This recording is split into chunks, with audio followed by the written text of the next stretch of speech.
Ladies and gentlemen, good afternoon and welcome back to our YouTube channel once again. And it is my hope and prayer that this video is actually going to find you guys in good health. Personally, I am fine as you can see. Kisumu is also fantastic, and maybe you can also let me know where you're watching the video from, the county or the country, in case you are out of the republic. Ladies and gentlemen, 2024, which is a few hours from now, is going to shape the 2027 presidential elections in the Republic of Kenya. Just like 2018 shaped the politics of the year 2022. For those who follow the politics of the Republic of Kenya, in 2018, Uhuru Kenyatta entered into handshake with Raila Odinga. And William Ruto used that handshake to incite the mountain against Uhuru Kenyatta. And that's how he was able to shape the politics of the year 2022. Mark it, the politics of 2027 is going to be determined in the year 2024. Raila Odinga has already issued a warning to William Ruto. Kwa Kenya wamesikia vibaya mwaka 2023, wana matumaini mwaka 24, lakini sisi wenyewe tulisema gharama maisha ilikuwa ni juu. Tukaambia serikali wasiongeze ushuru, wakazidi kuongeza ushuru, na hiyo ndio imeleta hasara kubwa kwa Kenya. Tunasema mwaka mpya hii sheria ya kodi mpaka itolewe, ile finance bill mpaka itolewe. Wasipotoa hiyo finance bill, tutarudi kwenye uwanja, tutaambia Wakenya rudi uwanjani. Tufanye namna hiyo. Nataka tufanye namna hiyo. Wakazi wanaunga mkono, nione mkono hapa. So which means William Ruto is going to enter into the year 2024 with a serious political headache. And several questions are being asked. The first question that most Kenyans are asking is whether the timing is right for Raila Odinga. Will Kenyans agree to go for the protest at the beginning of the year? Is it the right time for Raila Odinga to call for protest? The second question which most Kenyans are asking is whether Raila Odinga's pronouncement is a sign of the collapse of the bipartisan talks. Remember, Raila Odinga pushed for the bipartisan talks. People like Martha Karua, Eugene Wamalwa opposed that report. Raila Odinga has actually gone around and convinced Kenyans to support the report. Yesterday, Raila Odinga was very clear that the cost of living has not gone down, and therefore next year, the protest. So Kenyans are asking themselves whether that is the sign that the bipartisan talks have collapsed and that Raila Odinga has now agreed with the positions which were taken earlier by people like Martha Karua. And number 4, will Kenyans take Raila Odinga and Azimio seriously in case they go ahead and call for the protest? Because when Kenyans were ready for anything, it is the same Raila Odinga and Azimio who pleaded with them to give dialogue a chance. So in this video, I want to try and explain to you guys why that pronouncement by Raila Odinga is giving William Ruto serious political headache as we begin the year 2024.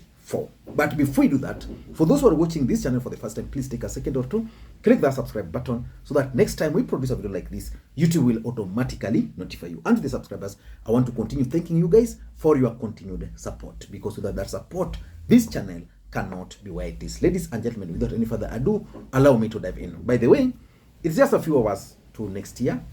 And if you are present, let me just know by show of hands, because we know this year has been good for us.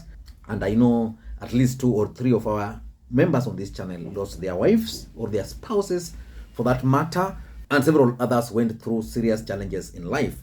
So as we end the year, it's my hope and prayer that we are going to start the year in a good note. Ladies and gentlemen, this is why I think William Ruto is actually in a crisis mode. Number 1, there's the fear in Kenya Kwanza that if Raila Odinga will call for maandamano, for the first time, Kenya Kwanza bases like the mountain can actually join the demonstrations.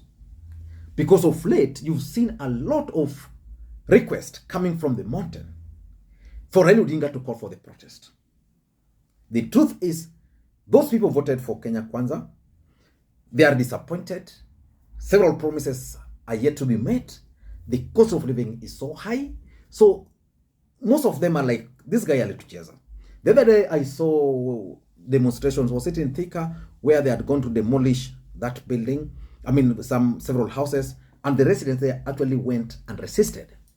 So the truth is, this time around, based on the sentiment at that time, this time around there's a possibility that certain sections of Kenya Kwanza strongholds are likely to support the demonstrations, even if not fully, but at least they'll give the demonstrations that goodwill. And that is the biggest headache William Ruto is facing moving forward. Number two, the state of economy. In January, which is tomorrow, I know most of you guys who left Nairobi to the village are already going back. Okay, those who came from diaspora are still around. Most of them are planning to leave. But the truth is, on 10th of January, schools will be opening. The reality is dawning on parents that they need to take kids to school. The truth is, most parents are broke already. That's why you didn't even see the shopping spree, which we normally witness during Christmas. So the state of economy is very bad, and it's affecting Kenyans. If Azimio can package their messaging so well to persuade Kenyans that the reason why the cost of living is high is because of Kenya Kwanza policies, they think I'd succeed. I think Kenya Kwanza policies are not working.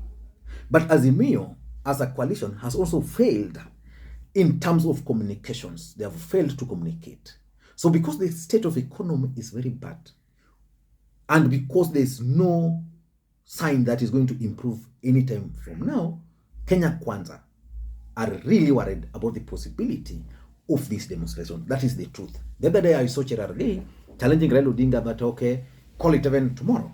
The truth is, the moment Raila Odinga will call for the demonstration, Cherargei will just be tweeting on Twitter. He will do nothing about it. So the truth is, the state of economy is really worrying Kenya Kwanza. And that's why the other day, William Ruto was like, I don't control the cost of fuel. But you see, Raila Odinga is telling them, we want some of the taxes to be lowered. There was the finance bill which increased the cost of the VAT from 8% to 16%. If you reduce 8%, then you lower the cost of living.